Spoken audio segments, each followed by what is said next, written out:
Today, we're taking a look at the Nuwave Bravo Pro Convection Air Fryer Toaster Oven. Now, this is the 2025 updated version, and on paper, this is a compact, feature-packed countertop oven with digital controls, adjustable convection, 10 cooking modes, and a wide temperature range.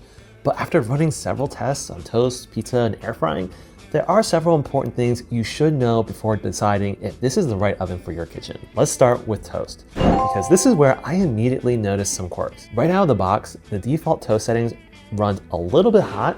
In fact, during my testing, it actually burnt a Pop-Tart using the default setting. That doesn't mean it can't toast well, it absolutely can, but you'll want to dial things back and learn the oven rather than trusting the presets right away. Nuwave recommends using rack position 3 for toast, but I found that rack position 2 works much better. That mostly comes down to the rack design. In position 3, the front edge of the rack gets in the way, making it harder to slide the toast off cleanly.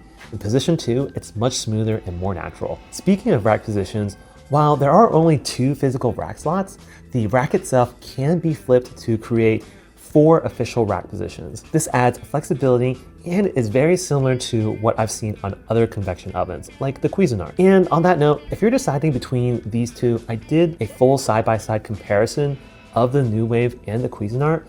They're around the same price point, but the Cuisinart does have a few features you might prefer. I'll link that video right above over here and in the description below if you want to check it out after this one. Now let's talk about pizza. For larger items like a frozen pizza, this oven struggled a bit. The Nuwave Bravo Pro only has 2 heating elements on top, and during my test, the edges of the pizza crisped up much faster than the center. The results was partially melted cheese in the middle, while the edges were already done. It just didn't reach ideal even temperatures across the entire pizza, and that really comes down to the heat distribution. Air frying showed a similar pattern. I tested pork belly, and while the oven does air fry, I noticed uneven results, again, likely due to having only 2 heating elements up top.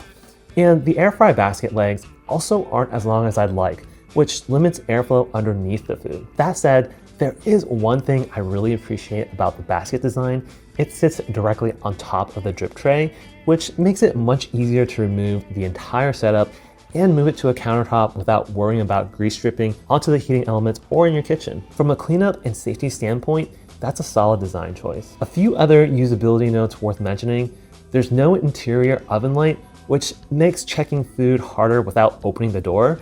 And when you do open the door, the timer does not automatically pause, which means you can lose cooking time if you forget to hit the pause button yourself. Now here's where the Bravo Pro does something genuinely unique. This is the only convection toaster oven I've reviewed that lets you manually adjust the heat distribution between the top and the bottom heating elements. You can fine tune how much heat comes from each direction, and that's a level of control you almost never see in this category. For anyone who likes experimenting and dialing in specific cooks, this is a standout feature. So here's the bottom line.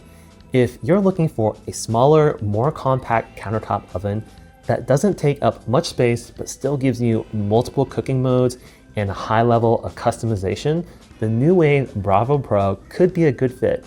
It does have limitations, especially with heat distribution, presets, and visibility, but at this price point, some trade-offs are expected. Now, if you want to see how this oven stacks up against 7 other convection combo ovens I've tested, including both budget and premium options, check out the video over here, linked on the screen and in the description below. You'll also find links to the Nuwave Bravo Pro down in the description if you want to check out current pricing or availability. Thanks for watching, and I'll see you in the next one.